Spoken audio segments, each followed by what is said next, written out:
Thank you for tuning in to another episode of Time Traveler's Handbook. Today we are going to be talking more about the map of tiny perfect things. Spoilers ahead.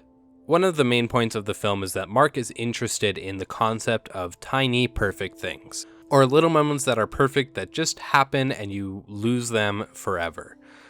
This is an interesting approach to looking at a time loop as a collection of moments that you can sort of collect and catalog, and these moments turn out to be the key to finding their way out of the time loop. Some examples of tiny perfect things are an eagle catching a fish, angel wings on a van lining up with someone sitting on a bench, and a janitor playing a masterpiece on a piano. So they're basically defined as small, rare events that are hard to witness and only happen once, which is what makes them perfect. The mapping of tiny perfect things is an interesting problem, because making a map typically requires 2 dimensions and can be written down on a single piece of paper.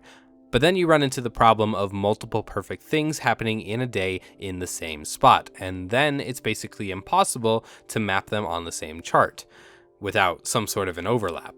So you have a third dimension that you have to map it against, namely time, and of course that's going to be difficult to pull off on a single piece of paper. Margaret, in trying to find out the solution to the loop, uses pieces of string and beads hanging from the map so that the beads are the coordinates for time and then the spatial coordinates are where the string is hanging. This mapping produces a shadow, which she finds is a hypercube, or a 4-dimensional cube, and that is what leads her to find the final perfect moment, which is the key to breaking out of the loop.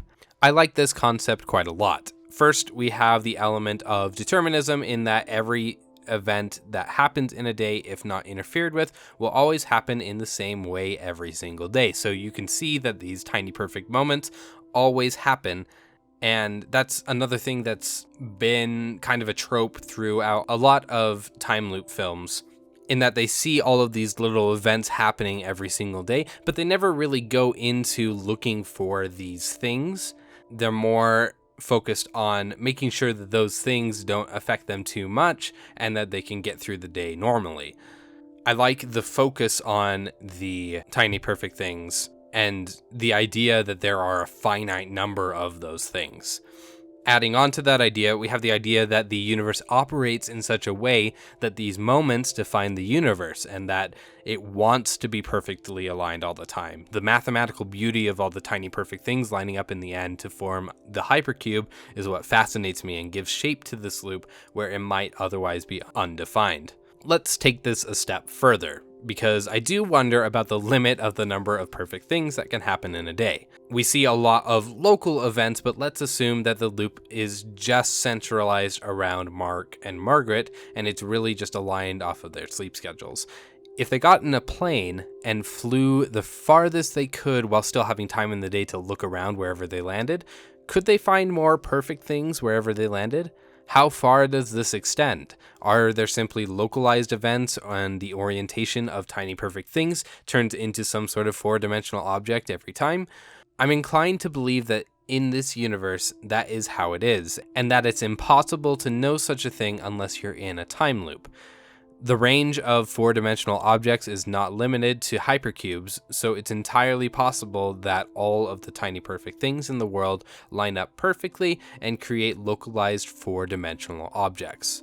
This is a very, very deterministic idea, and I suppose that with enough points, you can always draw some sort of conclusion about the shape of it in higher dimensions, so this might not be entirely true.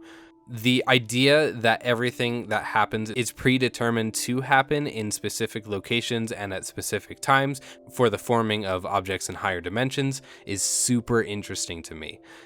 That's a great way to make a less defined universe seem more like a puzzle, where if you can figure out the shape of the higher dimensional objects, you would have some sort of a map that will lead you out of the time loop in a sort of extra temporal way. And that's what I think this movie really does that shines for me, is that introducing this concept of tiny perfect things and aligning it to the method of how they are going to escape the loop and still making this a teenage rom-com, essentially, is unique and fascinating to me.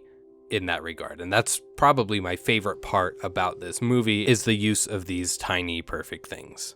That concludes this episode. Next time we're going to be talking about death and finality while you are in a time loop. As always, thank you for listening.